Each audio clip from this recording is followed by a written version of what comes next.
that we make the voice, and it's not so. The voice, even when we only think of it, it's already a vibratory reality of our life, and it's our core identity. It knows what to do with our body. If you keep even this much tension in your pharynx, and you contribute at a throat level to the formation of the vowel, that deep appoggio we were speaking of will never show up for you. Better and better posture, because you're going to counterweight a force that comes from within you, as if you were being possessed in a way by your voice. That's what's happening. If you sparkle, yes. Ever told you that you did have the high notes? You would get mad at me and you would say to me, you have these notes. Here's how I learned that you were correct. Check this out. This is very interesting. Let's say you're not a tenor, you're a baritone, because you struggle with high notes. Okay, so they give me, let's say, the aria from Faust that the baritone sings, okay? Whatever it is, I don't even remember. Is it an F natural, F sharp, G flat? I'm not sure what it is. Why was that a problem? Because it's in your head. Because it's in your head. Because whatever is high for you turns into a problem, just because in that moment it plays the role of the high note. So whichever note it is, if you assign the role of the high note to it, it becomes hard, even if it's not. Right. Absolutely. So the one thing that he did, he would lie to me. He would tell me, this is an A. He cheated you into believing that you were singing lower notes, and instead they were higher notes. Correct. Instead of getting crazy, instead of getting, sure. It's a B natural. What am I going to do? Oh my God. Yeah. Did you overcome the issue that way? Did it ease the problem? I think it's a matter of fear, but it's also a matter of support. I think that for whatever reason, I never learned to trust my support system. Yes, because first of all, you're very tall and you have a dramatico voice. So that's one issue. You really need to have an actually good support. Like as myself, people who are very tall and some dramatic tenors who are very tall do have this issue. And in particular, I was discussing this issue with a soprano student of mine yesterday. The thing is, the voice has its own intelligence. So the work I do on the singer on stillness and posture, which I have been increasing further and further throughout the last few years, is not only because posture eases support, because if you have good posture, you can relate on muscles that get less tired, and even if they do get tired, they can recover. So as long as you're not weighing on your throat, that's fine. So posture eases that. But at the same time, posture forbids, if it's really good and if it's really still, stillness is key. If you forbid your muscles to play any sort of role in your phonation, what will happen, especially on high notes, is that you will notice that if you keep really still, and only absolute stillness allows that to happen, because it's a natural inner reflex, it's a sucking up of the voice that happens on high notes only if you really let it, if you're really still, and if you're really calm. Whatever happens, you aim to the note, you are in the right posture, you have the frequency, you know what you're about to counterweight, you impose yourself to keep faith to an abstract, comfortable, easy vowel, and then at that point you start gently massaging the spot, and you will notice that something does happen in your lower abdomen and pelvis. And you cannot really make it happen. It's sort of an inner vortex that is created by the voice. The voice is intelligent, the voice is an entity, the voice is a being that inhabits our bodies, and only if you are cool enough and chill enough to let it happen, it will enter into action. A lot of people will say, I cannot feel my pelvic pavement. You don't really have to. All you have to do is to be able, in tense moments such as those when you are studying high notes, to keep your cool. Because if you can really keep still, then you will start getting acquainted with those micro suckings, micro movements that your lower abs and pelvic pavement spontaneously will do when you are trying to reach the high notes. If you keep still enough, cool enough, immobile enough, non-involved enough, and keep faith to the vowel, that will happen, and you will be calm enough to perceive those hints from your body, and they will start becoming more and more familiar and bigger and more reliable. That's what the stillness is for. That's the ultimate purpose of the stillness and of the poise. It's not something that you can make happen, because on high notes, whatever you make happen goes against you. It's just strength that will strangle you. You are not supposed to use your muscle. You are supposed to use the muscles that preserve your stillness, your physical structure, tallness, and stability on the floor. As frequency, when it's high, it's somewhat heavy, like a strong wind, and it can overthrow you. So all you have to ensure is you can stand on your feet steady enough. If you can stand steady, if you can stand still, and if you have a quiet mind, that's all the muscles you need. Everything else related to the deep appoggio, which is an inner vortex, an inner sucking, muscular sucking that supports the high notes, the voice will make it for itself if you let it. It's a very delicate perceiving thing in the beginning that you have to get more and more acquainted, more and more familiar with. It's part of your most primal vocal education, I think, because you already tended to do this like most singers I know.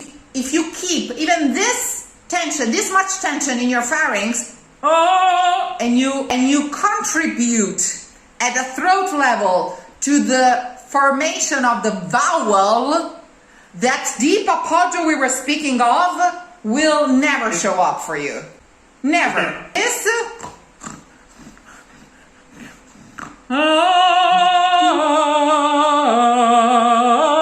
which is not there is a vowel in your mind. There is a clear I in your mind. Otherwise, it would sound like and it would go backwards. So this is completely relaxed. If you were asleep on the subway. And then if you sparkle. Yes. Please trust me. Don't demand the sound. Demand from yourself that you stay cool enough to keep sleeping on it. And think of the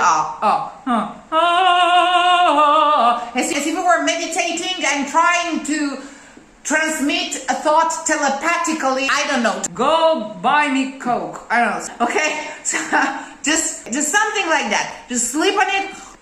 Call me.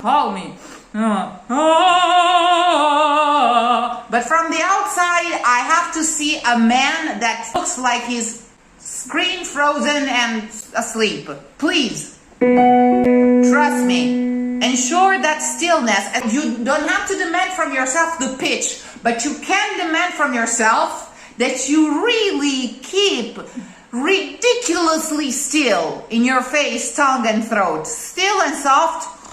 And that you can demand from yourself. Then see what happens. I take responsibility.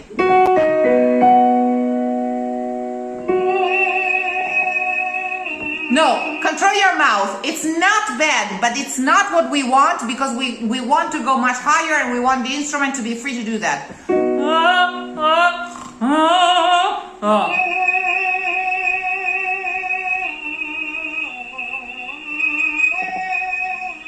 Okay? It'll take much more support, much more breath, and that's what we have to second, okay? That's what we have to try to be behind. So, better and better posture, because you're going to counterweight a force that comes from within you, as if you were being possessed in a way by your voice. That's what's happening. Do not contribute with your mouth. Look at yourself from the outside. Whatever position you have on your face, whatever picture of your face you have when you're beginning the sound, you must keep it throughout the entire vocalization. That's the only rule. Oh.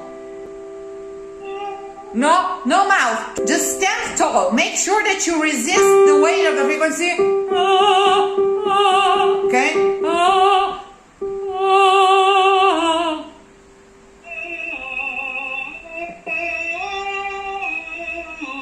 Still too light and too throaty.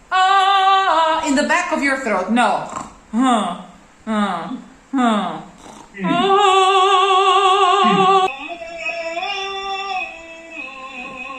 You have to accept that you will probably not know how to do it. So please do it with me. Stand tall, so tall that you have to feel that you cannot phonate in that position. Stand tall.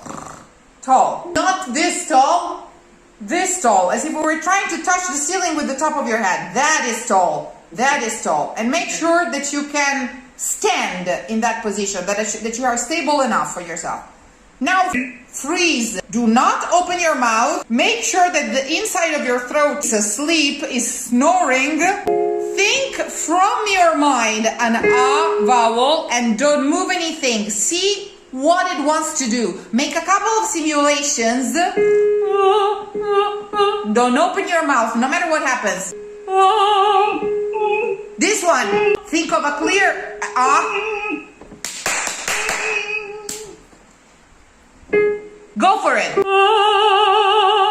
Okay, now it's not ah, it's ah ah ah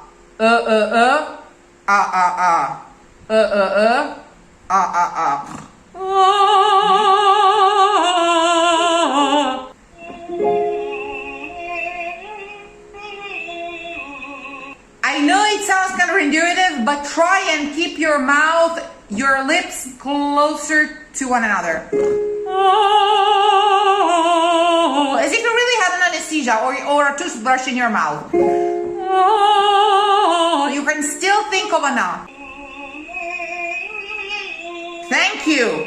Thank you. You will feel an energy that will start to compress more and more and more and more and more and more.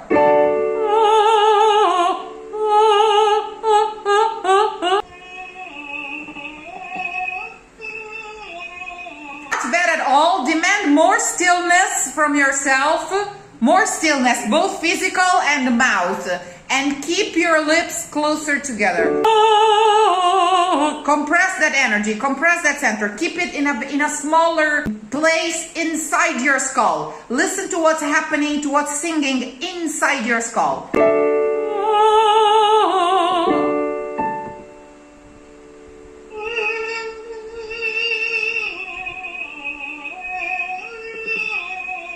Yeah? Can you feel that coverage happening? Can you feel that it's happening? Okay. Like a ventriloquist.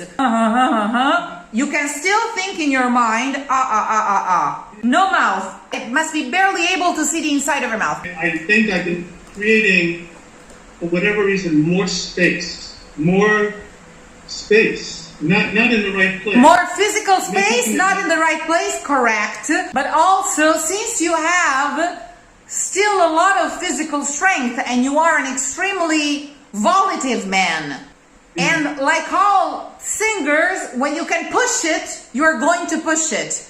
Because pushing it makes you feel safe. So when you can kick it into place, unless your voice abandons you, which is not your case, whenever you can kick it into place, you'd rather kick it into place than risk to miss it. Yes. But that's exactly, I've been trying for years now to convince you of the exact opposite. That you can not do it and think of it and it will remerge, and it will emerge in a better way. Economize, just really sing in your sleep. Let music do the job for you. You're just a resonator, a flesh and blood resonator of music. We dare to think that we make the voice, and it's not so. The voice, even when we only think of it, it's already a vibratory reality of our life, and it's our core identity. It knows what to do with our body. I mean, we speak in our sleep. If we speak in our sleep, we know how to phonate when we are unconscious. We have to recall on that knowledge. This drowsiness, this stillness, and the posture are effective to the ends of an aptitude of awe and of observation of the inner knowledge of the voice. That is something real. I'm not kidding you. Stop and feel from the inside. No lips ever.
And an even more paralyzed spot.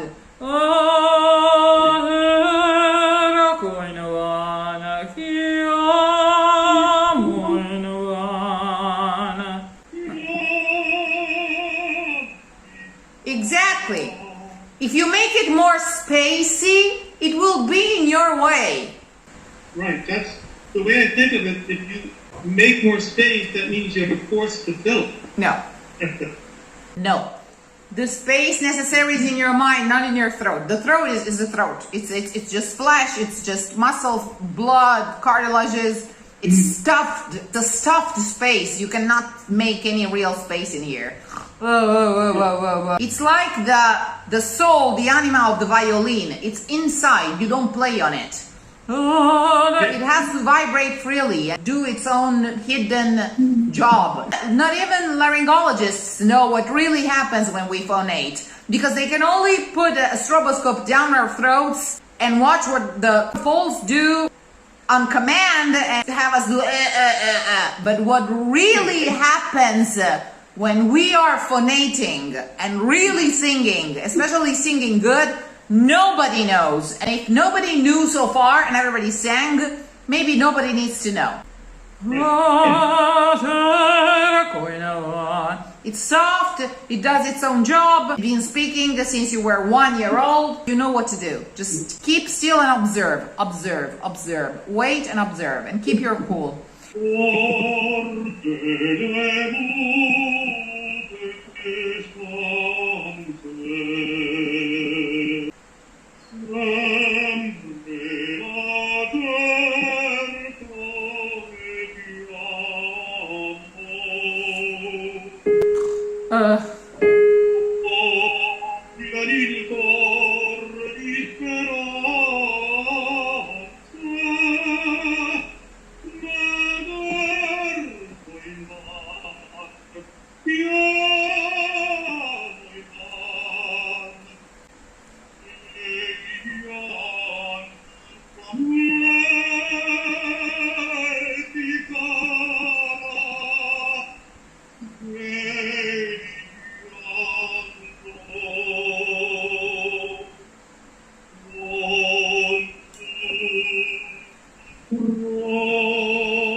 Beautiful and easy. How does that feel? Natural, honest. Good. You are in good shape, I think, and your voice didn't age a day. So I'm glad because you didn't lose what we did. to exactly where I left you. You need to smoothen your ascents to the high notes. Never bam, but always whoa. Keep the dynamics, keep the cool, keep the stillness. Put that face away. You don't need to express. You have an instrument that really does the job for you if you let it. And you should always be in this all humbling observation of what your instrument does for you, of drowning in yourself and of losing yourself into that focus, into that deep self-listening, not outer self-listening, oh my God, but in that drowning in yourself, because your voice is totally worth the ride. You have a great instrument that's really worth the ticket. You don't have to add anything. Whatever you add is really spare and damaging. You see what I'm saying?